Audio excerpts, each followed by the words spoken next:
છું વિક્રમ વકીલ અને આપ જોઈ રહ્યા છો હોટલાઇન ન્યૂઝ.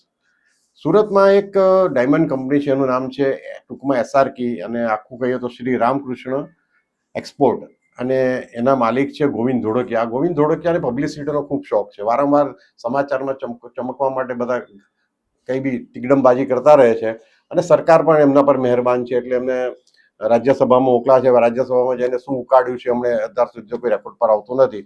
પરંતુ હવે આ ગોવિંદ ધોળકિયા પોતાના 1200 જેટલા કર્મચારીઓને ઋષિકેશ યાત્રાએ લઈ જવાના છે. આ સારી વાત છે, નો ડાઉટ.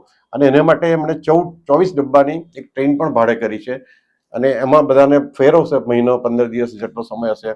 પણ ખાસ અગત્યની વાત એ છે, આ તો બહુ સારું કરે છે, એમના કર્મચારીઓને ધાર્મિક યાત્રાએ લઈ જાય છે, પરંતુ આ ગોવિંદ ધોળકિયા દરરોજ આ બધાને કથા કરવાના છે એમની સામે. હવે ગોવિંદ ધોળકિયા હવે મોરારી બાપુનું સ્થાન પણ ભયમાં લાગે છે, કારણ કે ગોવિંદ ધોળકિયા હવે મોટિવેશનલ સ્પીકિંગ કરવાના છે. મને ખબર નથી પડતી કે આટલા બધા મોટિવેશનલ સ્પીકર્સનો ગુજરાતમાં રાફડો ફાટી નીકળ્યો છે, ત્યારે ગોવિંદ ધોળકિયા કઈ વસ્તુ નવી કહે છે. હમણાં એક બહુ ઇન્ટરેસ્ટિંગ એમણે વાત કરી છે. એમણે એક એવું વાક્ય કહ્યું છે કે ક્રોધ જિંદગીનો સૌથી મોટો દુશ્મન છે.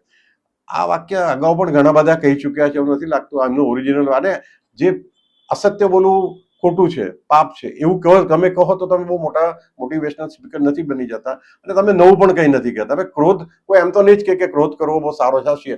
શિવ ભગવાન બહુ ક્રોધ કરતા હતા, શિવજી, અને એમને કોઈ ટીકા ટિપ્પણી એમના પણ કોઈ કરી નહીં શકે. પરંતુ આ જે આવા પ્રકારના મોટિવેશનલ સ્પીકરો, હવે ગોવિંદ ધોળકિયાને એટલા બધા પૈસા કમાયા છે અને પેટ ભરાયું છે કે હવે એમને આ બધી પ્રવૃત્તિઓ કરવાનો મજા આવે છે.